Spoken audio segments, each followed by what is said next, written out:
Today I'm going to be deep diving a Bard subclass, one of the 2 Bard subclasses that dips its toes into being a martial, the College of Swords. At level 3 we gain some bonus proficiencies. We get proficiency with medium armor and the scimitar. If you're proficient with a simple or martial melee weapon, you can use it as a spellcasting focus for your Bard spells. So, medium armor, that's the first thing we need to talk about. So we're usually rocking light armor, and I think if we're being generous, we're going to have a +3 to our dexterity right off the get-go. So normally, most Bards are going to be rocking around an AC of 15. So by getting proficiency in medium armor, if we're okay having disadvantage in stealth, we can get up to a 17 AC. So it essentially equals a +2 AC. If we need to be stealthy, a +1 AC. That's great. Bards need every piece of AC they can get, but this isn't a huge amount of AC. Kind of on the lower end, we're still really squishy. That's the point I'm making here. We are less squishy than Bards, but we are still squishy. And I think this subclass can be a trap that we think we can run in there and stab people all the time. We really can't. And the scimitar is giving us a D6, which, you know, running in there and hitting people with a D6 isn't a crazy amount of damage. So we're dipping our toe into being a martial, but make no mistake, we're not a martial. We're a full caster with a little bit of extra AC and the ability to swing a sword once in a while. Now, the biggest part of this feature is probably the less paid attention to, and it's the fact that we can use our melee weapon as a spellcasting focus. So this helps us have a sword and shield and still be able to cast whatever spells we need to, and that's particularly good when multi-classing. So also at 3rd level we pick up a fighting style. We can either have dueling, which gives us a +2 to our damage rolls when we're using a one-handed weapon, which is going to take our D6 scimitar to a D8, or we can take 2-weapon fighting, which allows us to add our ability modifier to our offhanded weapon, which, you know, is okay. I think out of the 2, dueling stands out to me, especially if we can get our hands on a shield, probably through multi-classing. Also at level 3 we get blade flourish. We learn to conduct impressive displays of martial prowess and speed. Whenever you take the attack action on your turn, your walking speed increases by 10 feet until the end of the turn, and if a weapon attack that you make as part of the action hits a creature, you can use one of the following blade flourish options of your choice. You can only use one blade flourish option per turn. First off, we have defensive flourish. You can expend one use of your bardic inspiration to cause the weapon to deal extra damage to the target you hit. The damage equals the number you rolled on the bardic inspiration die. You can also add the number rolled to your AC until the start of your next turn. Slashing flourish. We expend one use of our bardic inspiration die to cause the weapon to deal extra damage to the target you hit and to any other creature of your choice that you can see within 5 feet of you. The damage equals the number you rolled on the bardic inspiration die. Mobile flourish. You can expend one use of your bardic inspiration to cause the weapon to deal extra damage to the target you hit. The damage equals the number you roll on the bardic inspiration die. You can also push the target up to 5 feet away from you plus a number of feet equal to the number you rolled on that die. You can then immediately use your reaction to move up to your walking speed to an unoccupied space within 5 feet of the target. Okay, out of those flourishes, defensive flourish stands out to me because of the bonus AC. Slashing flourish I think is the lowest one because we're just doing a D6 of damage flat to a second person. It's really not going to be a ton of damage, on average 3. For bardic inspiration dice, 3 damage is such a low use case for what it can otherwise do. Mobile flourish could be good if we can knock him off an edge or something, but I think more often than not, we're going to be spending our flourishes on defensive flourish. And the question is it better than our normal bardic inspiration uses? It's situational, but mostly no. I think saving somebody's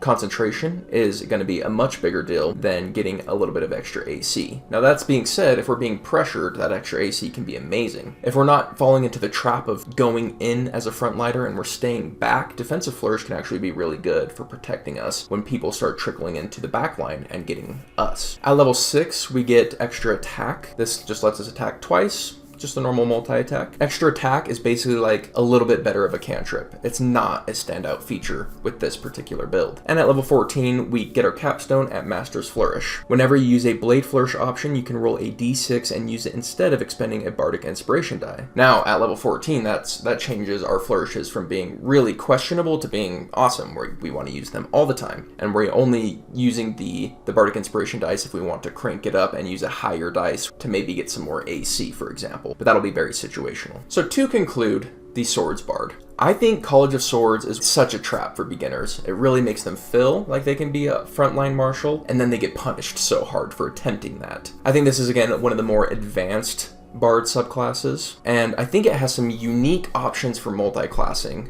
I think the one that stands out to me is the Bardadin. We've done a Bardadin build here you can check out. This, I think, is a very, very powerful subclass for multi-classing. I think this subclass really stands out in that build in particular. A lot of our features are pushing us towards being more martial, which, as I've said before, is a very dangerous thing to do as a bard. Yes, we get a little bit of extra AC, but we are not strong enough to be a frontliner. So I like to think of the Swords Bard as, like, the swords are more an entertainment. They're more for performance. Yes, we know how to use them, but we're not crazy good at them. That's kind of the flavor profile that I get from the Swords Bard. And I just want to say that this is a very dangerous subclass for beginners because they're going to think they can run up and just tank everything, and they really can't. They're gonna die. Bards are still notoriously squishy, even being a Swords Bard. But if these features are used with prudence, they can go a long way. A bonus 2 to your AC is actually fantastic if you're not throwing yourself into the front line. If you're hanging back and taking advantage of cover still, that plus 2 AC can go such a long way. Having a melee option outside of your cantrips to do a little bit of extra damage here and there, mixed with a defensive flourish to escape sticky situations, can be really good. But you don't want to be putting yourself in those sticky situations. You don't want to be using every single one of your bardic inspiration for defensive flourish. You want to use it when needed. Very situational stuff here. I think we really start to shine at 14th level when we get Master's Flourish, because then we can be using Blade Flourish, Defensive Flourish often, and that's going to increase our DC by an average of 3.5, which is pretty awesome when we already consider we bumped it by 2. An average of 5.5 AC is a lot. I do like this subclass. It is such a trap, but I think its flavor is fun. I think its mechanics are pretty interesting, and I think if used well, you can go a long way with it. Now, if you like these kind of deep dives, we have a whole playlist of deep dives right here. I would love to hear what you guys think about the Swords Bard. Let me know in the comments down below. We're D&D Daily. We're releasing new D&D content all the time. If you love D&D, you're gonna love it here. So hit that subscribe button, and we'll see you on the next one. See ya!